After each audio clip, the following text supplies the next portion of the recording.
Yeah, I mean the fun of games really went away. I mean, I was spectating CN solo queue, the super server, and Wunder was actually playing the game, man. He was playing quite a few games. I think he had actually like more games than like a couple of the NA players, Biofrost, Double If, just to name a few. So, yeah, I mean, Okay. what changed? I mean, you're known for being this guy who doesn't really touch League outside of scrims, but it seemed like you were really grinding coming into the World Championship.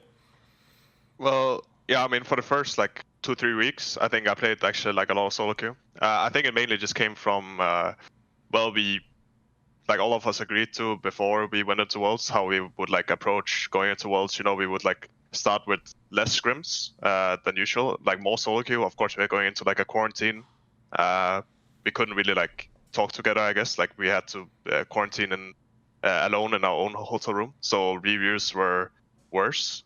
So therefore we also scrimmed less. I mean, we scrimmed 2 blocks, right? As opposed to 3 blocks as we did later on some days. So I think, yeah, I mean, just playing like a lot of solo queue, the setup left a lot to be desired, you know. So I was just like trolling around a bit in solo queue, and then once we got out of the quarantine and we started like scrimming a bit more, I also stopped playing solo queue. If it's not something that's like dangerous to say or political or something, like what do you mean? Like the setup left a lot, like just the table or the internet or something? What was the problem? Oh yeah, no, it's just like the setup, as in like how like we couldn't really like talk to each other. That was like, okay. we just used like Discord to like talk to each other, right? And like review on like a screen share, you know. It was just yeah, I mean it was not optimal for sure. I think we could have probably done more to make it better, but there was also like a lot of jet lag. I mean, just a lot of factors playing in. Once you land in China, like a long flight, you know. So we just took it a bit slow, scrimmed like some worse teams. Like we started scrimming out like some play-in teams, some NA teams, and then we like progressed. There's the joke. Yeah, come on. just warming up, you know. You need to have the future. Yeah, we were warming up, you know. We were like testing a lot of teams, you know, and then we started playing like pretty much Eastern teams every single day, back to back. So yeah, that was like how we progressed. By the way, Dom, when you said there, like he played more games than Double If, Biofrost, did they say that they played loads of games or something? Like, why did you use those as a reference point? Just because I think that they were like the Western pros. I think had the least amount of games. At least I spectated. I mean, a lot of that is also different. Tournament, didn't it, mate? So, they got bot gapped, and I'm not just talking about how wide their arseholes were when they were fucking leaving the tournament. Come on, man. Jesus Christ. I mean, so it's really hard to say for like scrims, right? I just want to preface it by saying like teams scrim different amounts, right? So TSM, if they're doing 3 blocks and other teams are doing 2, obviously they're not going to be playing as much solo queue. So I don't think that necessarily correlates to effort. But I mean, the way that people speak about Wunder is this guy plays 1 game of solo queue a week. And, you know, in the 2 weeks that I was observing, I think it was like at least 100, maybe more. So I just wanted to reference that he's actually like playing a considerable amount, like 8-9 games a day. Let's get some info on the super queue then, the like solo queue thingamajig. So first of all, like, does the fact that there's that like super server where you have to already be like, what level do you have to be to get onto that one? I think it's okay. So the idea is it like just gets the cream of the crop of all those, because if people don't know, they have loads of servers in China. I know this from when Apto went and did that streaming thing, because it was that part of it was he had to be on that specific server. So when you play there, right, does it not matter that you basically like there's not even any point typing half the players, like you just basically just play the game? I mean, like, I think just in general, like a lot of people, I don't actually think it was like that. It was like not that good to play on it before we came. I think just a lot of people like started playing on it. I mean, like everyone that participated in the Worlds, of course, started playing on it, and even like some Chinese pros that used to play in Korean solo queue exclusively, they like started playing as well. So I think the level of the server just like rised a lot.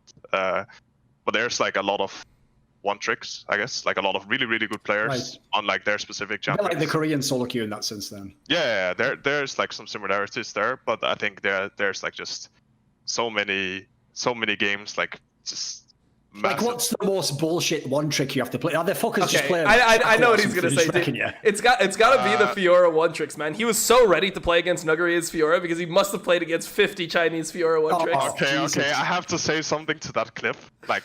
Okay. What you guys didn't see was me solo killing him twice before that happened. Okay. I literally saw it. I watched that game. Oh, you saw it? Yeah, I saw it. You solo kill him twice. You TP bot.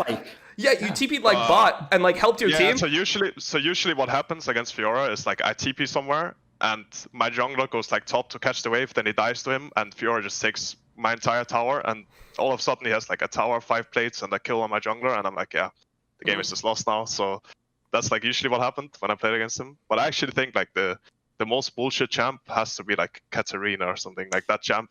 I can't believe that even carries in high, because obviously that's like still the bane of like low-level solo queue, by the way. Like you just get that on the other team and it just kills everyone. Yeah. They do that at the top level as well. Yeah, I mean, once I was against like that, like the specific player that just like he just kept like he was just always fed, and he just always got like 4-man or 5-man kills in team fights, and I was just like, yeah, it's just too hard to play against. So yeah, no, I mean, I remember Selfmade ended up doing a bunch of games with that guy because of the fact that he was just like taking over every single game of of solo queue.